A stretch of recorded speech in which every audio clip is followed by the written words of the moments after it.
हमीरपुर के सासन गांव में दर्दनाक घटना के बाद आज पूर्व मुख्यमंत्री जयराम ठाकुर पीड़ित परिवार से मिलने पहुंचे।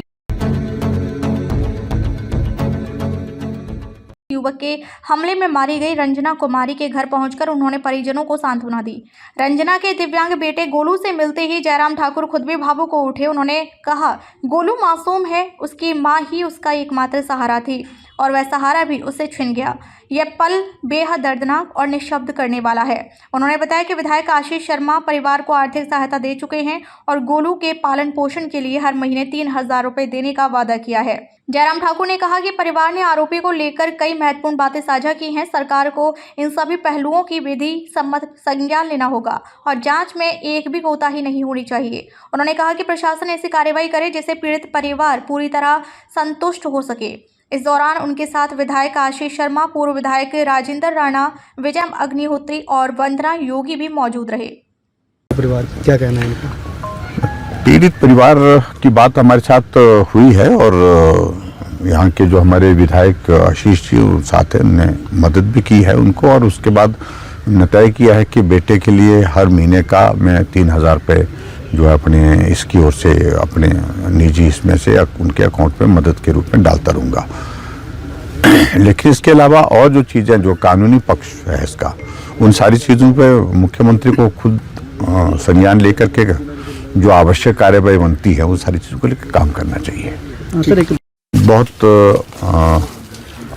दुखद घटना ये है और अजीब तरह की घटना घटित हुई है और एक जो महिला जिसके ऊपर एक लड़के ने बता रहे हैं कि भी जो बात किए हैं गर्दन में, सिर में, उसके पश्चात जो है वो उपचाराधीन थी पीजीआई में, लेकिन उसके बाद सरवाइव नहीं कर पाई, उनकी दुखद मृत्यु हुई। और हम परिवारजनों को मिलने के लिए आए थे और सबसे बड़ी पीड़ा का विषय है कि परिवार में एक बेटा जो है वो बेटा जो है वो भी बहुत ज़्यादा अभी उम्र में भी छोटा है, लेकिन दिव्यांग है साथ में। वो एक चिंता का विषय सब लोगों के लिए, परिवारजनों के लिए है कि उसका बेटे का ख्याल माँ रखती थी, वही संभालती थी, वही सारी चिंता करती थी। अब आगे आने वाले समय में किस प्रकार से उस बेटे का पालन पोषण हो पाएगा, ये भी एक बहुत बड़ी चिंता का विषय है। लेकिन ये घटना जो घटित हुई है इसने सारे इलाके में एक दहशत का एक माहौल खड़ा कर दिया है और कानून व्यवस्था पर भी एक बहुत बड़ा प्रश्न चिन्ह है ये। कुल मिलाकर के हम इस सारे मामले में यही कहेंगे कि इसके सारी प्रॉपर इन्वेस्टिगेशन और परिवारजनों को भी उस इन्वेस्टिगेशन से संतोष हो, मतलब सेटिस्फैक्शन हो, ये बहुत लाजमी है।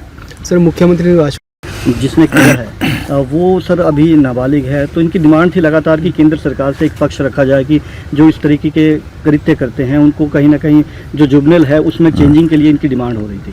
ये सुझाव परिवार की ओर से आया है और स्वाभाविक रूप से परिवार वाले इस वक्त बहुत आहत हैं और पीड़ा में हैं और उनकी ओर से इस प्रकार के भाव आए हैं। लेकिन ये कानून का एक विषय है जिसका कानून के बारे में फैसला सरकार को करना है, केंद्र सरकार को करना है, प्रदेश सरकार को करना है।